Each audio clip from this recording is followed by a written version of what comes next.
California Raisin is here with a game featuring a mascot, and that game is Kool-Aid Man for your Intellivision. And according to the box art, there were a couple of thirsties who were complaining that their green Kool-Aid stained their tongues. So Kool-Aid Man decided to get even over the bad publicity by breaking one of their walls in their house. That's great. Way to go, Kool-Aid Man. So let's go ahead and take Kool-Aid Man, pop it in my television, and see how it holds up today. Let's go to the game. Oh, yeah.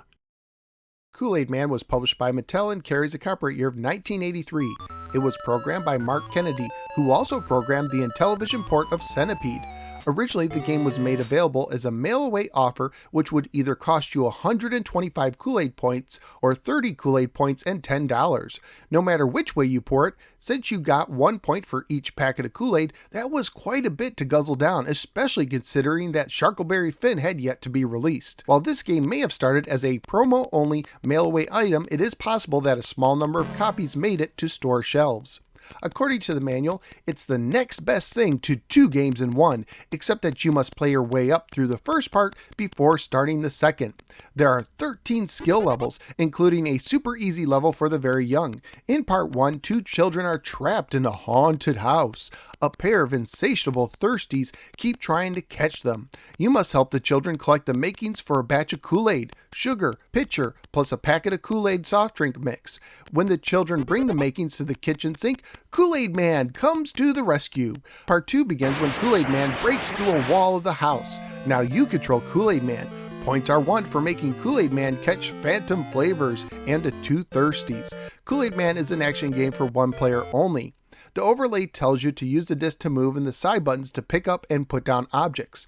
There are also 3 numbers to select the starting game level.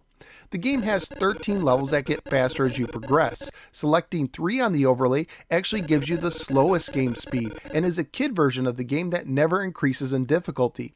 Selecting 2 starts you on the first level, selecting 1 starts you on the 3rd level, and pressing the disc itself starts you on the 7th level. No matter which level you choose, you will begin in the house controlling a pair of kids, a boy and a girl. During this portion, your goal is to collect the pitcher, sugar, and a pack of Kool-Aid and drop them in front of the sink to make Kool-Aid and summon Kool-Aid Man himself. You start out controlling both kids, and each kid can hold 1 item at a time. You could switch between which kid is in the lead by pressing any of the numerical keys on the controller. Only the lead kid can pick up and drop items with the side keys. The sugar is a bit trickier to pick up as it's on a table, and apparently these kids have T-Rex arms. To reach it, you're going to need to find a step stool and place it right in front of the table and climb up to get the sugar.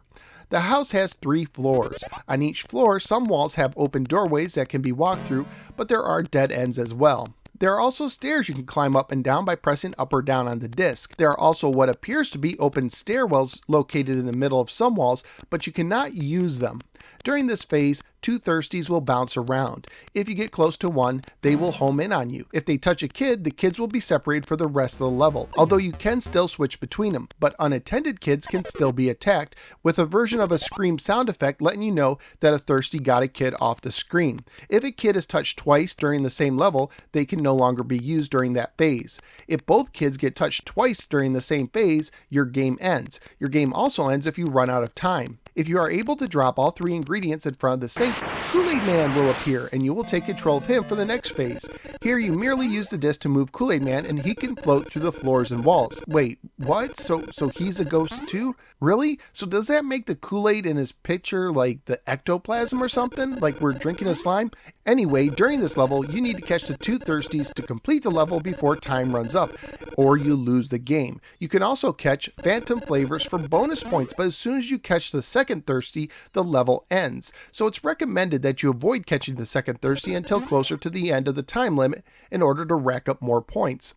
Once you complete the phase, you return to the house as both kids, but the objects are now in different spots. If you summon Kool-Aid Man again and complete his level a second time, you go on to the next harder level. That's right, each level has 2 phases with the kids and 2 phases with Kool-Aid Man for a total of 4 phases until you increase the level, which is signified by the timer changing color on the bottom of the screen.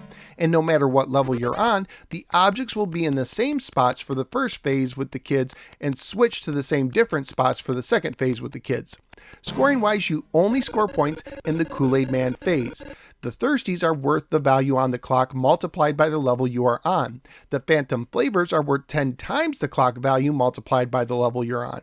And if no child was touched by a Thirsty in the previous phase, your entire score gets doubled. Graphically speaking, I actually like the look of the game, with a cool black background, easy to recognize characters and objects, and even a touch of 3D effects in the house. However, I will admit that Kool-Aid Man looks almost more blobbish than Salad when crashing through the wall. Sound and music wise, I don't know why, but I really like the sound of the footsteps you make in the kid phase, and I also thought that the musical theme that played when Kool-Aid Man burst through the wall was nice, although I'm not sure that it fits the moment. Family friendly wise, I assume that this game would get an E for everyone rating if released today, although it is kind of creepy to think about the fact that the kids never seem to break free from the haunted house. At the time of my research on eBay, including shipping, loose copies were going for $13 to $15 and complete copies were going for $24 to $33. So what did I think of Kool-Aid Man? First of all, there are two reputations that this game has, which I don't feel is quite correct. The first is that this is a kid's game. While this game may have been marketed to kids, it actually has some complexity to it, and it's not a pick up and play game. Also, this game can get really hard once you get to some of the mid-range levels, where the Thirsties have an easier time of locking onto you.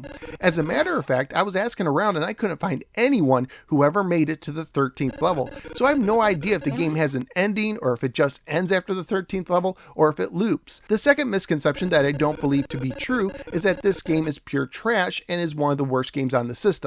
In many ways, this game is very similar to E.T. on the 2600, a game made on a licensed property that is often considered one of the worst games ever, but usually gamers who say that either A, never played it and are just going along with what everybody else says, or B, never took the time to learn how to actually play the game. Now, is Kool-Aid Man a great game? No, it can get monotonous after a while, especially since when the levels increase, all that changes is the speed and difficulty.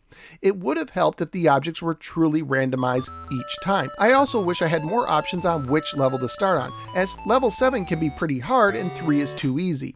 And the length of the game, just like this review, is too long. Getting through 4 phases that could take a total of 10 to 20 minutes per level is way too much, especially considering that this game has 13 levels to complete if you try to do so. It also would have been nice if the kids had more options to escape a nearby Thirsty, like maybe a short-term dash button. But on the positive side, I like both the look and the sounds of the game and the adventure-like aspect of collecting items to use together.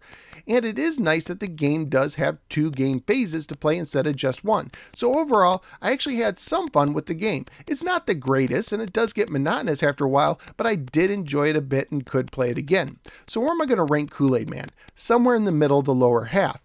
I do like Donkey Kong Jr. more at 7, but I will put this over the disappointing port of Empire Strikes Back at 8. So out of the 13 games I've now ranked on the Intellivision, Kool-Aid Man is busting through the wall and into the 8th position. Kool-Aid Man isn't the greatest game, but it's worth a try, and it's nowhere near as bad as its reputation. At least that's what I think. What do you think? Let me know in the comments below. Also, please click like and subscribe and follow me both on the Facebook and the Twitter.